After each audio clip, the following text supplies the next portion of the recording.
अस्सलाम वालेकुम students, I am miss Maryam Shafqat in English literature. आज मैं आपसे एमए पार्ट 2 का पेपर 1 डिस्कस करूंगी जो कि पोइट्री का होता है।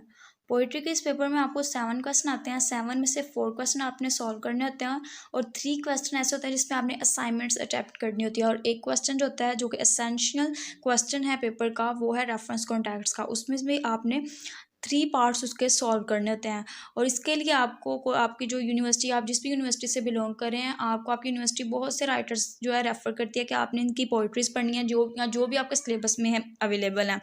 तो उनमें से मैं आपको इम्पोर्टेंट जो है क्वेश्चन बताऊंगी और इम्पोर्टेंट राइटर्स बताऊंगी जिनको आप करके अच्छे मार्क्स गेन कर सकते हैं। और अगर आप ये क्वेश्चन कर लेंगे तो मैक्सिमम मार्क्स जो हैं आप गेन करेंगे। और and if you want to get online classes, then contact me and my WhatsApp number is present in description box. Okay, then come to our video. और इसका जो आपने इम्पोर्टेंट राइटर है वो मैं आपको बता रही हूँ। इसका इम्पोर्टेंट राइटर है जॉन कीट्स। आप जॉन कीट्स करेंगे। जॉन कीट्स का आपने पहले तो एक अथेंटिक इंट्रोडक्शन करना है। इसमें पोइट्री के पेपर में आपको कोटेशंस आनी चाहिए। कोटेशंस वो होनी चाहिए जो आप पोइम्स पढ़ते हैं उनकी लाइंस अच्छी तरह आनी चाहिए, वो आपने बहुत अच्छे से याद करना, मिस्टेक ना हो। इसमें इम्पोर्टेंट क्वेश्चन जो है वो है एज अ प्योर पोइट। ये इम्पोर्टेंट क्वेश्चन है कि आपने राइटर को डिस्कस करना है। पोइट्री के पेपर में आपको मोस्टली यही आता है कि आपने राइटर का लिखना होता है कि राइटर ने किस तरह से जो है अपनी पोइट्री लिखी है, उसका व्यू लिखना होते हैं उसके। तो इसलिए इसका एज अ प्योर पोइट उसको लिखना है, as a romantic poet and attitude toward natures, ये भी आप लिखेंगे। इसके इम्पोर्टेंट क्वेश्चन है, ये वाले आपने करने हैं।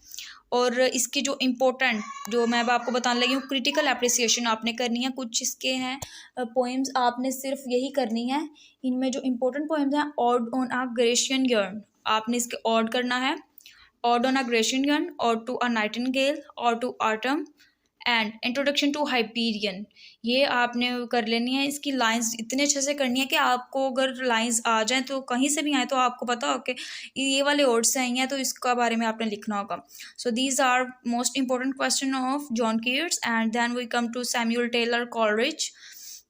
सैमुअल टेलर का मोस्ट इंपॉर्टेंट क्वेश्चन है as a romantic poet, use of supernaturalism and its themes in Coleridge poetry. This is important question. And critical appreciation आपने करनी है इसमें कुबला खान की dejection and ode and the rime of the ancient mariner. The rime of the ancient mariner बहुत ज़्यादा important है और ये लॉन्ग पोएम है, तो आपने इसके इम्पोर्टेंट पार्ट्स जो हैं वो कर लेने हैं अच्छी से। और now come toward our next important writer is Ted Hughes. Ted Hughes में आपने करने हैं important question, Hughes attitude toward nature, the theme of violence, major themes and animals in Hughes poetry. Next है critical appreciation में आपने करनी है that morning, the thought fox, full moon and little Freda and Chaucer. These are most important critical appreciation of Red Hughes. Next we come towards Philip Larkin. Philip Larkin एक also important writer है, तो आपने इसके लिए first of all आपने इसकी critical appreciation की तरफ बहुत ध्यान रखना है। तो मैं आपको इसको इंपॉर्टेंट क्वेश्चन बता रही हूँ। लार्किन्स यूज़ ऑफ आयरनी, लार्किन का यूज़ ऑफ आयरनी बताना है। थीम्स इन लार्किन्स पोइट्री, थीम बताने हैं कि इसने कौन कौन से थीम यूज़ किए हैं। यूज़ ऑफ सिम्बलिज्म, सिम्बलिज्म का आपने डिस्कस करना है कि वो कौन कौन से सिम्बलिज्म है।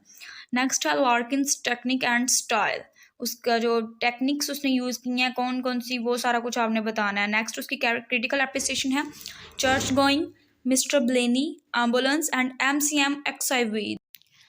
So these are most important writers and these questions which we are discussed in our video.